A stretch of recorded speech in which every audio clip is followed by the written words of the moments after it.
You here on the program. Thank you. Good to be here. It's quite interesting bringing up a story about, and I know this is not your field of expertise or what you're looking at as well. But we're talking about three apartheid era individuals that may be up for parole today, in a nation that's sitting on tenterhooks, thinking, "Goodness me, is this where we're at right now? That they're going to be let back into society?" I mean, we talk about a rainbow nation. Is that forgiving something we should take into our hearts?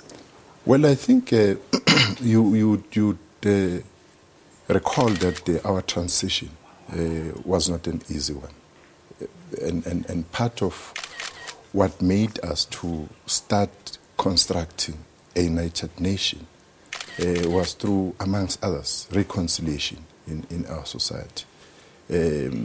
Without referring to specific matters relating to the paroles and so on. But the fact of the matter is that reconciliation has played a key role in ensuring that our conflictual past is dealt with.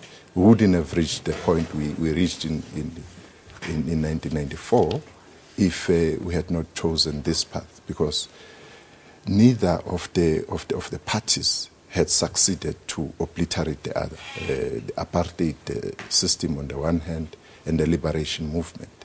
So the negotiations path then became the main area and the theatre of our moving forward. Yeah. Yeah. Well, let's see what happens this afternoon. But something else we need to talk about, and we talk about the social cohesion here in South Africa. And there are two issues I want to address here. And let's start off with what we saw in Soweto and other townships around the country. Looting.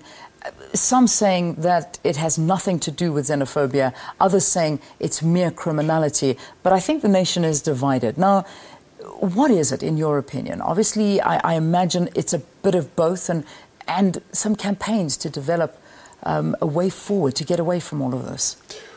Well, on both instances, let me say that our task as a society, and we must not lose sight of the bigger picture, is the unity of our people. Yeah.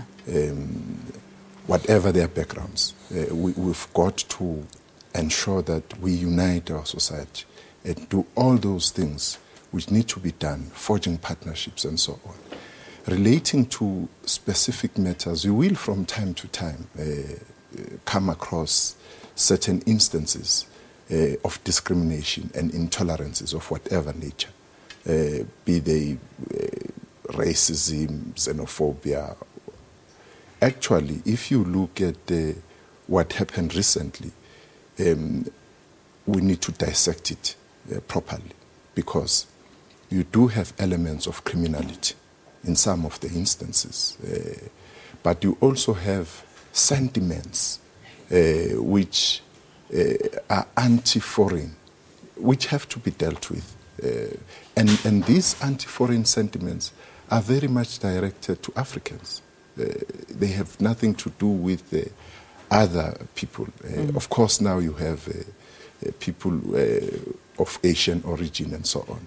But human beings and humanity will only survive if we are able to coexist and ensure that whatever are our differences are dealt with, confronted.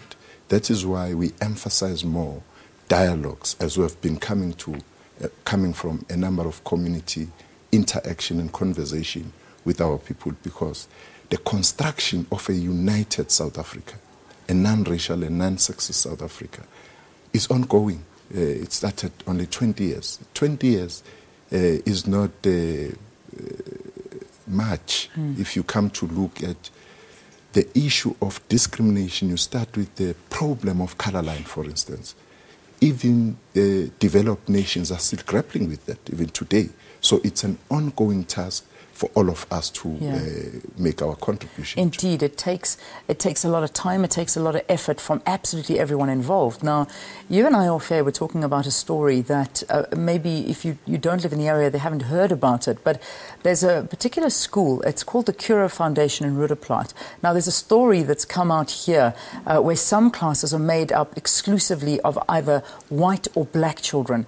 The response, and I'll read it verbatim, from Cura Holdings' Andre Pollard. He denied any racial segregation, stating that the different races were kept apart as a way of ensuring that children made friends with others who shared their culture and didn't feel isolated. He could have really just ended that sentence with one word: apartheid. I mean, that is, in a nutshell, what this is. I mean, this is not what we can do to our children, surely? Absolutely. You know, as a nation, there are things we need to be able to tolerate, and there are things we need to be intolerant about. There is no way that at this time and age we can tolerate something like this. Verwoerd would have said this. As you are reading what you are reading, I hear Verwoerd in the background. So therefore, society has to say no to such activities. In fact, if people are allowed to do what this gentleman we are talking about is doing, it will undermine the very values and principles enshrined in our Constitution. This is apartheid, whatever name she would call it, and society has to stand against this so that the people concerned are made to understand that society is not going to, we can't have a democratic South Africa and have such people with such views very distorted. Yeah. Minister, very quickly, I need to get this question in. I know we're running late, but it is part of the news. We started off by talking about this in the interview, that about the parole that's going to be happening, the announcement today. Do you think the decision could further segregate South Africa? Do you think that the reaction is going to cause a massive outcry in either direction? Well, it will depend where you stand on these matters. But I think that I have all the... I do not want to get into the details because the Minister of Justice would be dealing with the matter, as it were. The issue about the reaction of the people in this country would really be a matter, would be a subjective matter as to where you come from. What is your view insofar as moving society forward? The department has done a lot of things. There are people who have been released in the past and some in society have been alarmed about that and so on. But I think that from the point of view of government, the department would be able to know exactly what the feeling, because you see here, you have a lot of players. You have families of victims, you have those who support the offender, and I understand that there's been a process of interacting with the two. Yeah. Without, as I said, without getting into details, the minister would be in a better position to deal with that. To elaborate on that. Yeah. But I suppose calling for South Africans to abide by and accept whatever decision is made today, I think is the big thing. Absolutely. Minister, thank you for talking to us about these very, very important issues, and issues that we need to continuously talk about here in South Africa. That of segregation, whether it be between ourselves, a colour one, a xenophobic one, something that we certainly need to address on numerous occasions. Minister, thanks for joining us here on the programme. The Minister of Arts and Culture, Nathi Mthethwa.